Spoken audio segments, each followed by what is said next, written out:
Bonjour à toutes et à tous les amis, c'est Tri, j'espère que vous allez toutes et tous bien. 2 semaines d'affilée où je vous propose un de mes deck profile. Oui, on est un peu performant en ce moment. Et aujourd'hui, c'est du boost avec notre cher Balthazar Picsou. Picsou qui devient très intéressant, je trouve, pour un deck ambre, saphir, du bleu-jaune et principalement autour de la mécanique de boost qu'on avait déjà vu au set précédent, mais ce set là va un peu amplifier la mécanique de boost et ça c'est cool. Alors, au niveau des boosts intéressants de ce deck là, eh bien on en a 6. On a Jiminy Cricket, coûtant 3, ancrable, 3 de force, 4 de volonté qui est en 1. Il est boost 2, malheureusement en règle générale ils ont boost 2 mes persos. Et chaque fois que vous placez une carte sous ce personnage, vous allez pouvoir placer une carte de votre défausse dans votre réserve d'encre face cachée et épuisée. C'est très sympa. Cependant, il quête à 1. Boost 2, c'est cher, mais c'est du ramp, donc on aime bien. On va jouer en 2 fois plutôt. Pourquoi 2 et pas 4? Parce qu'en effet, c'est ancrable. C'est principalement pour rester dans le ratio de 60. Et il y a un peu mieux quand même. Et puis c'est un T3, quoi. Ce serait un T2 encore, je pourrais comprendre. Un T2 même non ancrable, puisque le non ancrable, c'est pas forcément trop dérangeant dans le deck.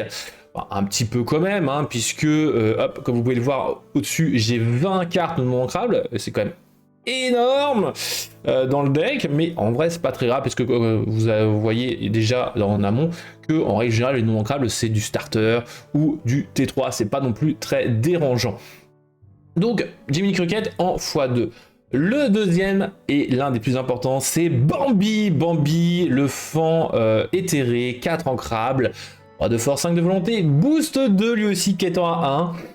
Chaque fois que ce personnage est épuisé, donc via un défi ou par capacité ou par chanson ou partant à l'aventure durant votre tour, uniquement durant le tour, révélez autant de cartes du dessus de votre pioche qu'il n'a de cartes en dessous de lui et ajoutez à votre main toutes les cartes personnages parmi ainsi révélées. Placez le reste en dessous de votre deck dans l'ordre de votre choix et c'est à cause de lui, pas que, mais à cause de lui que je ne vais jouer que des personnages. Puisque oui, j'ai 60 personnages, 0 action, 0 objet, 0 lieu, 60 persos, dont le coût moyen est à peu près de 3,6, donc entre 3 et du 4, ce qui est logique.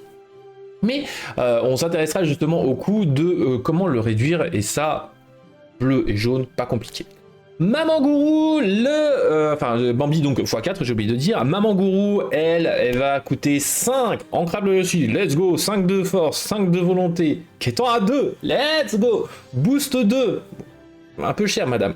Mais tant qu'il y a une carte sous elle, et c'est l'avantage, c'est que vous comptez pas, vous n'avez pas à en avoir 2 ou autre chose, tant qu'elle a une carte sous elle, et bah elle quêtera cette fois-ci à 3 au lieu de 2, c'est cool, on aime bien, juste on la booste une fois, c'est super. On va jouer elle aussi en 4 fois, puisque en vrai c'est un très bon rush, et en plus ça gère facilement les boards adverses. Elle arrive rapidement, donc franchement on aime Maman Gourou, on aime Maman Gourou. Le quatrième, on le voit très souvent hein, dans bleu maintenant, c'est Pat, le fantôme du Noël futur. 5-5-5, ancrable, qui est en 1, mais boost 1, enfin. Bon, c'est l'unique hein, qui booste 1, c'est l'unique. Chaque fois que ce personnage est envoyé à l'aventure, regardez autant de cartes du dessus de votre pioche qu'il y a de cartes en dessous de lui. Ajoutez-en une à votre main et placez les autres cartes sous votre pioche dans l'ordre de votre choix. Lui, il permet de moduler un peu, de gérer, de trier un peu. C'est super, il est ancrable, on adore, c'est du x4 lui aussi. Enfin, franchement, tuto en gros ce que vous voulez, c'est intéressant. Gros défaut, bien évidemment, c'est qu'il quête que à 1, mais lui aussi a de bonnes stats comme un Mangourou, donc on l'adore. Et puis, on n'a pas beaucoup de boost dans bleu-jaune non plus. On va un peu se calmer. L'avant-dernier, c'est notre cher Simba, dessiné par Connie Dédicace 7 ancrable, 5 de force, 5 de volonté. On aime bien le 5-5, hein, qui étant à 3, boost 3. Bon, ça coûte cher tout ça, mais son effet est très intéressant, puisque chaque fois que vous placez une carte sous ce personnage, et vous allez pouvoir en mettre quelques-unes quand même, hein, vous pouvez révéler la carte du dessus de votre pioche. S'il s'agit d'une carte personnage, vous pouvez la jouer gratuitement. Sinon, placez-la sous votre pioche. Par contre, gratuitement et épuisé, attention. On va jouer en x4, puisqu'on va pouvoir mettre facilement des cartes en dessous. Hein. On joue bleu, un saphir, rampe. Qui dit rampe, dit on a de l'encre à foison, donc boost 3, ça va, ça va. Gros défaut, bien évidemment, c'est qu'il coûte Tête le coquin, et ça n'est pas le seul, donc lui on joue en x4, mais Tamatoa lui aussi coûte 7, donc le Tamatoa chercheur de bling bling, ancrable, 6-6 cette fois-ci, mais qui étant que à 1, hors d'atteinte, boost 2. Chaque fois que vous placez une carte sous l'un de vos personnages ou de vos lieux, ce personnage gagne plus 1 de l'or pour le reste de ce tour. Et lui on va jouer en 2 fois, pourquoi me direz-vous? Parce que son effet est très intéressant, je suis d'accord, mais vous êtes dépendant du fait que vous ayez des boosts et que vous alliez booster vos boosts. Donc attention, on va plutôt jouer en 2 fois, voire une fois. Il est très fort, mais il faut faire attention à son effet, il n'est pas non plus excellent. Par contre, le fait qu'il soit hors d'atteinte, on aime bien, on aime bien. Et donc tout ça, ça nous fait quand même un gros package de personnages boost. C'est marqué où au niveau de ma vidéo boost? Oui, c'est là. On en a 20, donc un tiers de mon deck possède la capacité boost. Mais il coûte cher. Donc on va déjà réfléchir à comment réduire ou comment ramper. Eh bien on va jouer le plutôt starter non ancrable 0-2, on le connaît, ce plutôt gentil cabot. Il a été réédité dans Fabuleux, let's go, on a encore 1 an et demi plutôt de ce plutôt, on aime bien, c'est cool. Mais ce n'est pas le seul qui réduit le coût, puisque tout là-bas vous avez qui? Grand-mère Feuillage, conseillère ancestrale de non ancrable, 1 de force, 2 de volonté. Je vous précise et rappelle que c'est une fois durant votre tour. Le prochain personnage que je vous ai ce tour-ci coûte 1 de moins. En gros c'est le premier. C'est-à-dire que si vous avez Grand-mère Feuillage et Simba, vous lui placez une carte en dessous, vous faites l'effet de Simba, vous jouez une carte gratuitement, mais sauf que c'est le premier personnage, donc il coûtera 1 de moins, et le prochain, eh bien, coûtera plein pot. Donc, pensez à ça, le fait que Simba, Grand-mère Feuillage sont un peu en conflit, mais très léger, hein. Pensez juste à faire Grand-mère Feuillage, jouer un personnage, et après vous faites tranquillement votre vie avec Simba. Bon, surtout si vous jouez Simba, faites l'effet de Simba et que vous mettez une grand-mère Feuillage, là ça commence à devenir un peu plus problématique sur comment je vais jouer proprement mes effets. Mais bon, après ça arrive. Autre personnage, c'est du bleu, c'est notre Mickey détective, 3 non ancrables, ça permet de ramper depuis le dessus du deck, c'est sympa. En plus de ça, c'est que quand il est joué, donc Simba effet Simba, vous mettez un petit Mickey, oh Mickey effet, vous rampez encore un peu plus. Donc ça, on aime, let's go. Parce que vous allez pouvoir jouer certes Simba très rapidement grâce à plutôt grand-mère Feuillage, mais potentiellement vous allez jouer trop rapidement. Et donc si on vous le gère, eh bien vous allez devoir re-ramper, tout ça, tout ça. L'avantage de Mickey, c'est que ça permet de contrer ce contre. Voilà. Donc en vrai très très cool, lui aussi en x4. Donc comme vous pouvez le voir, en tout je fais tout en x4 sauf le Tamatoa et le Jiminy Cricket qui sont tous les deux en x2. Et donc ça c'était la partie donc rampe, accélération, tout ça. Maintenant, eh bien on a la partie Balthazar Picsou. Alors pourquoi Balthazar Picsou, me direz-vous? Eh bien tout d'abord on avait 2 cartes Balthazar Picsou dans Ambre dans le set précédent. Nous avions Balthazar Picsou sur la bonne piste, 3 ancrables, 4 de force, 3 de volonté qui étant à 1 lorsque vous jouez ce personnage. Choisissez un personnage avec une carte sous lui, donc ça peut être un personnage boost, ça peut être un personnage alter, ça peut être un personnage qui a juste une carte en dessous. Donc, choisissez un personnage avec une carte sous lui qui gagne plus 1 de l'or pour le reste de ce tour.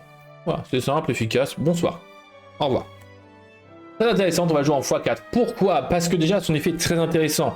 Certes, c'est un peu équivalent de Tamatoa, mais bon, voilà. L'autre jaune va être le Balthazar Prospecteur de Caverne 6, hein, du 6 en crabe, 4 de force et de volonté en ambre, Floodborn héros alter 4 qui étant à 2. Chaque fois que vous jouez un personnage ou un lieu ayant boost, vous allez pouvoir placer la carte du dessus de votre pioche sous la carte jouée face cachée. Et donc c'est ça qui est intéressant, c'est que vous allez jouer d'abord ce Balthazar Picsou là pour ensuite faire du boost, du lueur. Tout ça c'est intéressant et les booster eux-mêmes gratuitement entre guillemets.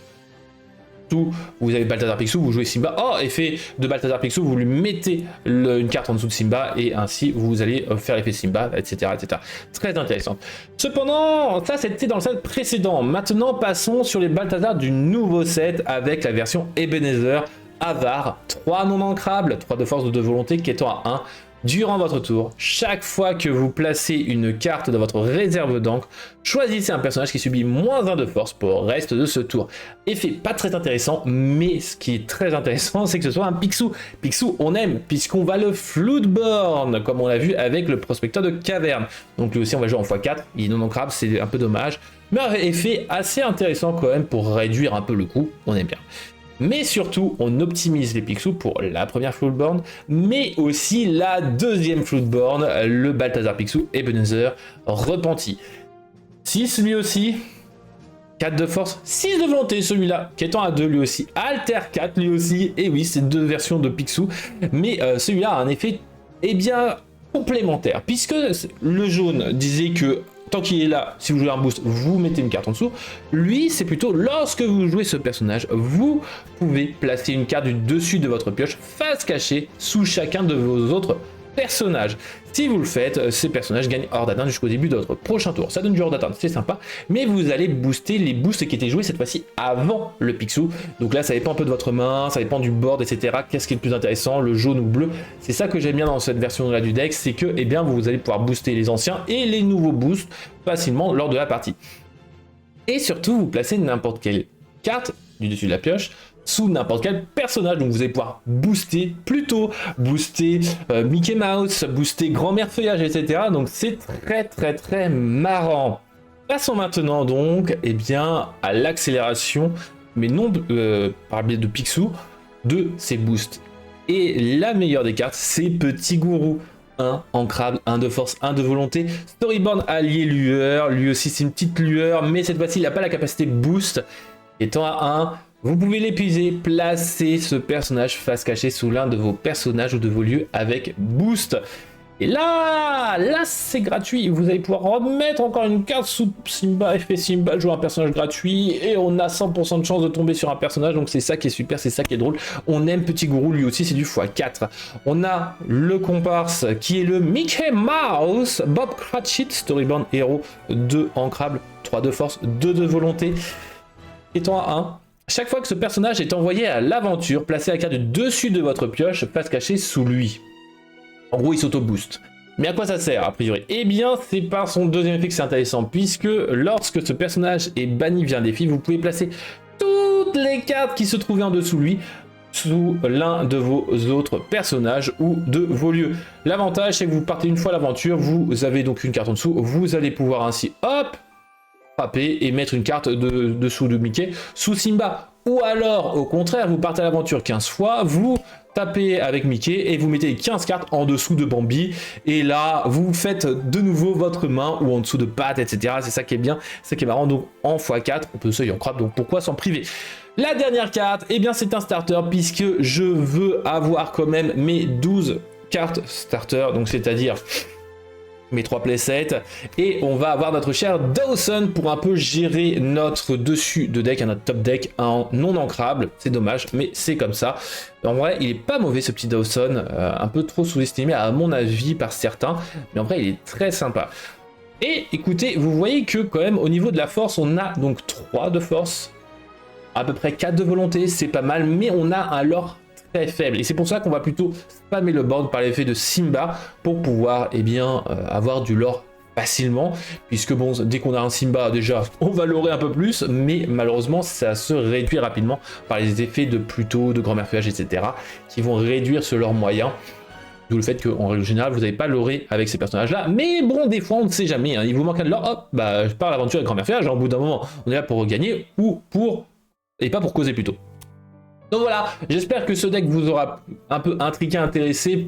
Bien évidemment, c'est une version qui est un peu alambiquée. Hein. Vous voyez que la courbe est pas non plus hyper sexy, mais bon, c'est un peu normal que on n'ait pas une magnifique courbe en cloche, puisque bah on a un T1 qui réduit le prochain T2, le T2 qui réduit les prochains coups. Donc on a un peu un truc bizarre.